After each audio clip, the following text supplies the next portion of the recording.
سلام، وحید توحیدی هستم. جلسه سوم آموزش اکسل آسان رو شروع می‌کنیم و کار روی فاکتور رو ادامه میدیم. خب جلسه پیش ما یه کارایی روی فاکتورمون انجام دادیم، فایل رو ذخیره کردیم. الان می‌خوایم همون فایلی که ذخیره کرده بودیم رو دوباره باز کنیم و کار رو روش ادامه بدیم. وقتی مایکروسافت اکسل رو باز می‌کنید با یه همچین صفحه‌ای روبرو هستید. جلسات پیش هم راجع بهش صحبت کردیم. فایلایی که قبلا کار کردید رو اینجا می‌بینید و ذخیره کردید، مشخصه. میتونید یه دبل کلیک بکنید روی هر کدوم از این فایلایی که روش کار انجام دادید و فایل رو باز کنید، مثلا همین فایل اینوایس رو. یا یه راه دیگه اینه که اگر همچین صفحه نمیبینید یا فایلتون خیلی قبلتر روش کار کردید، الان تو این لیست نیست، روی اوپن کلیک کنید، روی گزینه براوز و برید به اون آدرسی که فایلتون رو ذخیره کرده بودید و یه دبل کلیک بکنید و فایل رو باز کنید. امروز یه مقدار میخوایم فاکتور رو ظاهر بهتری بهش بدیم و روی بحثای انواع اعداد و داده ها کار بکنیم. صحبت کردیم که چطوری میتونید تعدادی سلول رو توی اکسل انتخاب بکنید که کلیک روی اون سلول اول و نگه داشتن دکمه چپ و ادامه تا جایی که میخواید انتخاب بشه. یه راه دیگه داریم، انتخاب سطرها و ستون هاست. ما اگر روی سرسطر یا سرستون کلیک کنیم کل اون سطر انتخاب میشه.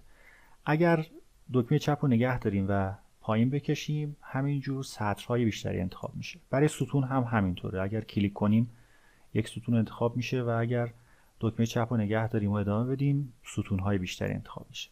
ما کل ردیف هایی که مربوط به فاکتور میشه رو انتخاب میکنیم.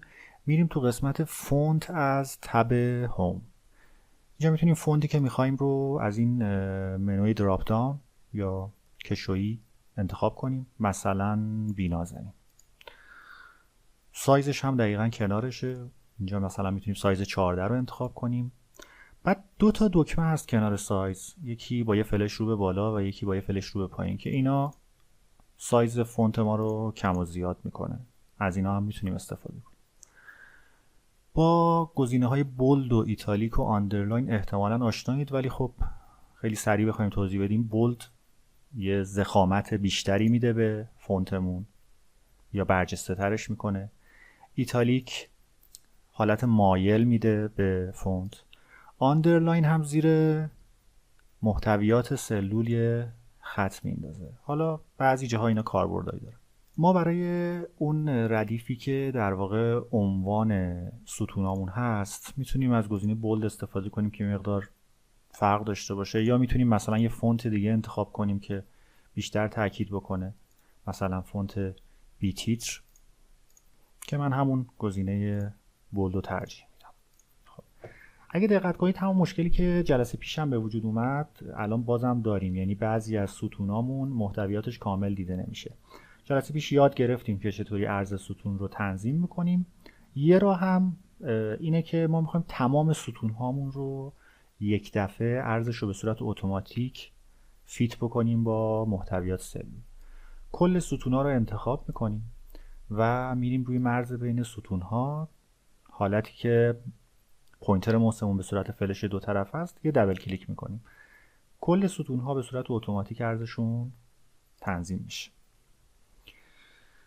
اما بریم سر یکی از بحث‌های مهم اکسل که فرمت سلز. اگه دقت کنید گوشه پایین سمت راست بعضی از گروه‌ها توی تب هوم یه فلش رو به پایین کوچیک داریم، فلش مایل. توی کلیپ بورد اینو می‌بینید، تو فونت می‌بینید، تو الاینمنت می‌بینید، توی نامبر هم می‌بینید. اینجا در واقع برای حالتیه که شما گزینه‌های بیشتری لازم دارید، تنظیمات بیشتری لازم دارید و توی این قسمت نمی‌بینید. یه سری تنظیمات سریع روی نامبر یا الاینمنت یا فونت رو اینجا ما داریم که تقریبا تمام کار ما رو راه میندازن، ولی بعضی وقتا لازمه که بریم توی پنجره فرمت سلز و تنظیمات دقیق‌تر و بیشتری انجام بدیم. مثلا ما روی همین فلش رو به پایین گروه نامبر کلیک می‌کنیم، فرق نمی‌کنه، الاینمنت و فونت هم همین رو انجام میدن. یه پنجره جدید برای ما باز میشه که باز چند تا تب داره. تب نامبر که تنظیمات و گزینه‌های مربوط به نوع عددیه که ما توی سلولمون داریم. تب الاینمنت مربوط به نحوه قرارگیری اطلاعات یا محتویات یک سلوله. تب فونت همین تنظیماتی که الان برای فونت انجام دادیم، اینجا میتونیم با یه مقدار گزینه‌های بیشتری انجامشون بدیم. تب بوردر این هم یه تبیه که مفصل به خصوص تو طراحی فرم باش کار داریم. حاشیه یا مرز در واقع بوردر سلولامون رو میایم اینجا تنظیم میکنیم. تب فیل رو داریم که اینجا میتونیم برای سلولمون، برای خود متن و زمینه سلول رنگ تعریف کنیم، یه سری افکتای رنگی، هاشور، اینجور چیزها داشته باشیم. و نهایتا تب پروتکشن که توش میتونیم یک شیت یا یه تعدادی از سلول ها رو بسته به دلخواه و کاربردش قفل کنیم، پسورد براش بذاریم که اگر فایل خواستیم به کسی بدیم یا نخواستیم اون فایل محتویاتش دست بخوره، این امکان رو برای یوزر بعدی در واقع از دسترس خارج کنیم. خب برگردیم توی تب نامبر.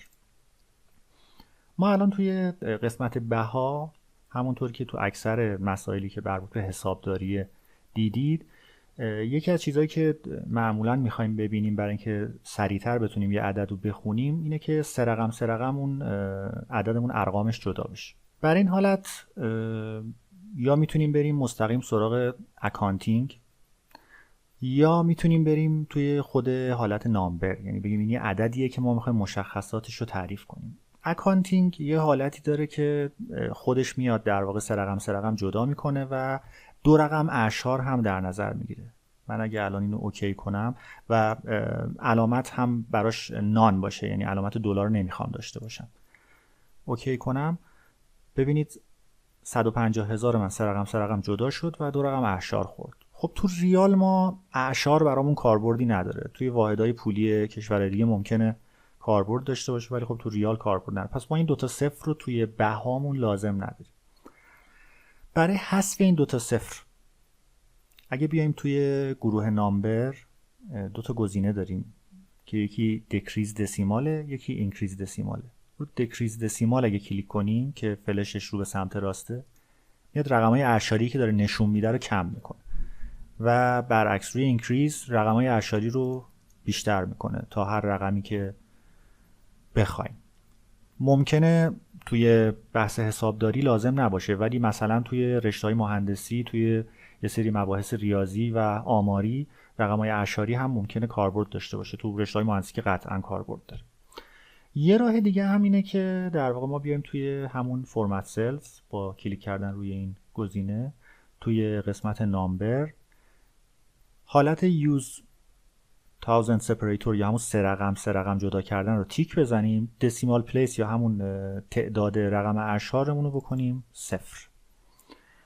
بعد اینجا اگر دقت کنید توی قسمت پایین میاد 4 تا حالت در واقع به ما میده که اعداد منفی رو چطوری نشون بده.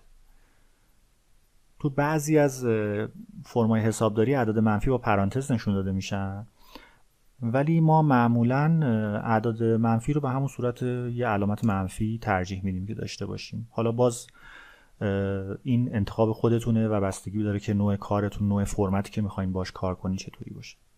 یه حالت دیگه هم اینه که بیاد عدد منفی رو با قرمز نشون بده. این هم تو باز بعضی فیلدها کاربرد داره.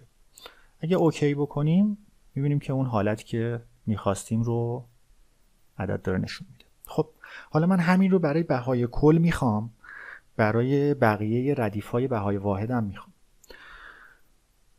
توی بهای کل میخوام اینو اعمال کنم، میام همه رو انتخاب میکنم، تمام عددها رو میخوام سه رقم جدا بشه و رقم اعشار نداشته باشم. خب روش رو گفتیم، میریم توی نامبر و اونجا تنظیمات انجام میدیم. باز یه گزینه سریع دیگه داریم، این علامت کامایی که اینجا هست اگه روی این کلیک بکنیم خودش میاد بلافاصله سه رقم جدا میکنه و 2 رقم اعشار میگیره.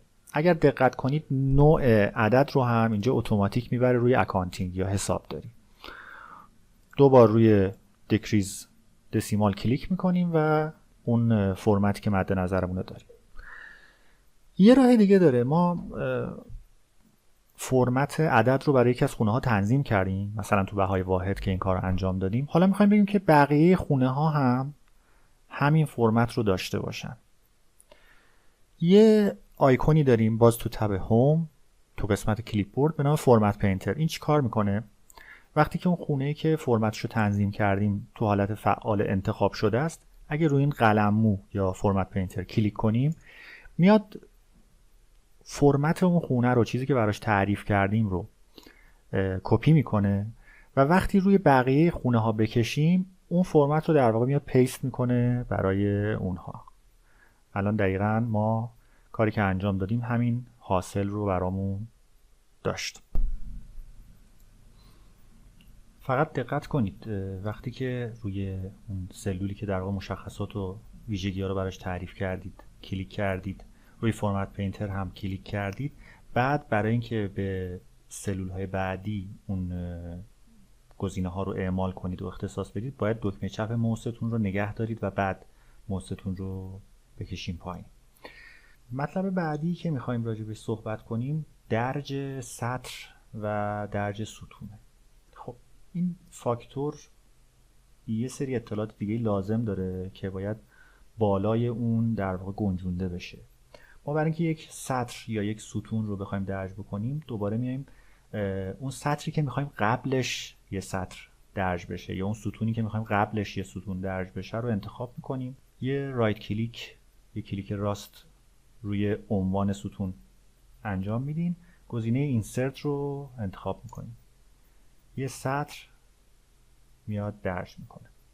خب من الان میخوام یه سطر داشته باشم که در واقع توش بنویسم فاکتور فروش، بعد یه سطر دیگه میخوام که توش بنویسم که این فاکتور مال کیه و تاریخ و شماره رو هم داشته باشم. پس بنابراین کلا من 3 تا سطر دیگه لازم دارم بالای این فاکتور. خب یه سطر رو که اینسرت کردم، حالا میخوام 2 تا سطر دیگه دوباره اینسرت بکنم. اگر 2 تا سطر انتخاب کنم، کلیک راست بکنم و اینسرت رو بزنم، 2 تا سطر خالی درج میشه بالای اون سطر. حالا اگه بخوام مثلا قبل از ستون واحد یه ستون درج کنم، روی سر ستون اون کلیک میکنم، کلیک راست میکنم و گزینه اینسرت رو میزنم. خب اگه آندو کنم که این 2 تا کلید روی و بالا آندو و ریدو هستن، وضعیت صفحه برمیگرده به وضعیت قبلی. خب حالا من این بالا میخوام داشته باشم فاکتور فروش، یه فونت مثلا بی تیتر 14 هم براش انتخاب میکنم و میخوام بیفته وسط کل فاکتورم. خب الان من هر کاری که روی این بخوام انجام بدم، مسلما چون خود این سلول وسط نیست اتفاقی نخواهد افتاد. قبلش بیم صحبت کنیم که اصلا قرارگیری اطلاعات توی یک سلول به چه شکله. یه ذره سلول رو من بزرگتر کنم که تفاوت‌ها واضح‌تر باشه. ببینید الان اطلاعات توی سلول پایین سمت راست. خب میایم توی تب الاینمنت یا در واقع محل قرارگیری یا نحوه قرارگیری اطلاعات در یک سلول. ببینید 3 تا حالت از نظر ارتفاعی داریم ما اینجا که تو ارتفاع سلول اطلاعات کجا قرار بگیره. تاپ الاین یا بالا، سنتر و باتم. خب ما سنتر رو ترجیح میدیم یا میدل رو ترجیح میدیم. دوباره از نظر افقی یا از نظر در واقع ارضی هم همین 3 تا گزینه رو داریم. لفت داریم، سنتر داریم و رایت. این هم میذاریم روی سنتر مثلا. خب چون این سلول گفتم وسط خود برگمون نیست، خود فاکتورمون نیست، بنابراین اطلاعاتش هم اگه وسط باشه یا راست باشه خیلی فایده ای نداره. من دوباره ابعاد رو برگردونم به ابعاد اتوماتیک. یه حالتی ما توی اکسل داریم، یه گزینه‌ای داریم به نام مرج کردن یا پیوسته کردن چند تا سلول یا چند تا سطر یا ستون. حالتهای مختلف داره. ما فعلا بذارید این نوشته رو پاک کنیم. کل در واقع خونه هایی که میخوایم اون گزینه فاکتور وسطشون باشه انتخاب کنیم. توی تب الاینمنت دوباره یه گزینه می‌بینین مرج اند سنتر. گزینه‌هایی که کنارشون یه فلش رو به پایین هست یعنی بازم گزینه‌های دیگه شما دارید که میتونید استفاده کنید. خب اولی همین مرج اند سنتر. مرج اند سنتر میاد تمام اون سلول‌هایی که انتخاب کردید حتی اگه تو چند تا سطر باشن، مثلا بیایم ما اینجوری چند تا سطر رو انتخاب کنیم. اگه رو مرج اند سنتر کلیک بکنید میاد تمام این سلول‌ها رو به هم میچسبونه و اطلاعاتی که بعداً می‌خواید توش وارد کنین رو دقیقاً وسط شروع میکنه به جا دادن. ببینین از نظر افقی یا عرضی دقیقاً وسطه. یه الاینمنت میدل هم اینجا بهش بدیم دقیقاً میاد وسط قرار میگیره. خب آندو میکنیم. گزینه بعدی که توی این قسمت داریم مرج اکراسه. مرج اکراس میاد خط به خط سلولا رو به هم میچسبونه، سطر به سطر این کار رو انجام میده. اگر روی این کلیک کنم میاد 3 تا خط به هم پیوسته واسه من درست میکنه. دوباره من آندو کنم برگردیم به حالت قبل. یه گزینه داریم مرج سلز. این میاد همه سلولا رو به هم میچسبونه. یه فرقی با مرج اند سنتر داره که دیگه وسط چین نمیکنه. یعنی من اگر الان اینجا تایپ کنم میاد همون گوشه‌ای که به حالت پیش‌فرض برای اکسل تعریف شده اطلاعاتو میذاره. مرج اند سنتر برای خیلی از کارا سریعتر ما رو به نتیجه میرسونه. یه گزینه دیگه داریم آن مرج. یعنی ما اومدیم مرج کردیم بعد میخوایم مثلا یه حالت دیگه طراحی بکنیم، یه سری خونه ها رو میخوایم جدا داشته باشیم. وقتی که مرج شده آن مرج رو اگه کلیک کنیم دوباره تمام سلولایی که انتخاب کردیم رو میاد از هم تفکیک میکنه، جدا میکنه. من میام این سطر بالا اون سلولایی که لازم دارم رو انتخاب میکنم، روی مرج اند سنتر کلیک میکنم، عنوان رو تایپ میکنم و فونتش رو تنظیم میکنم.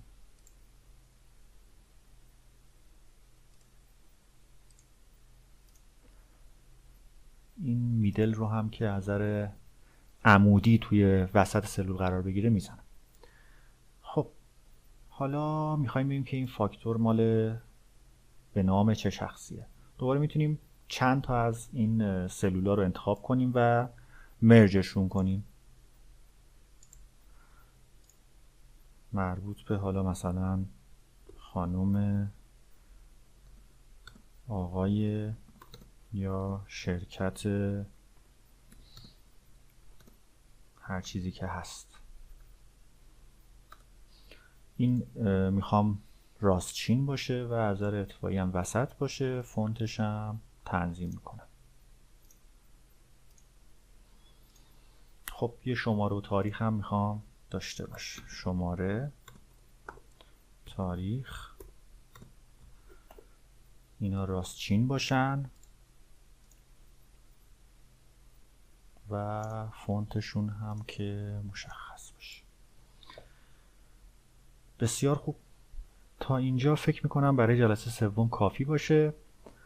باز تو جلسه بعد ادامه میدیم کار کردن روی این فاکتور رو و یه مقدار نزدیکترش میکنیم دوباره به یه شکل یه فاکتور واقعی. جلسه پیش ما برای ذخیره کردن فایلمون روی گزینه سیو از کلیک کردیم.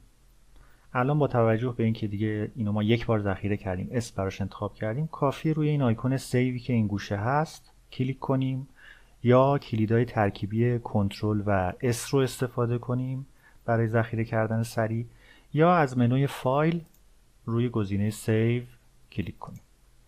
خسته نباشید تا جلسه بعد.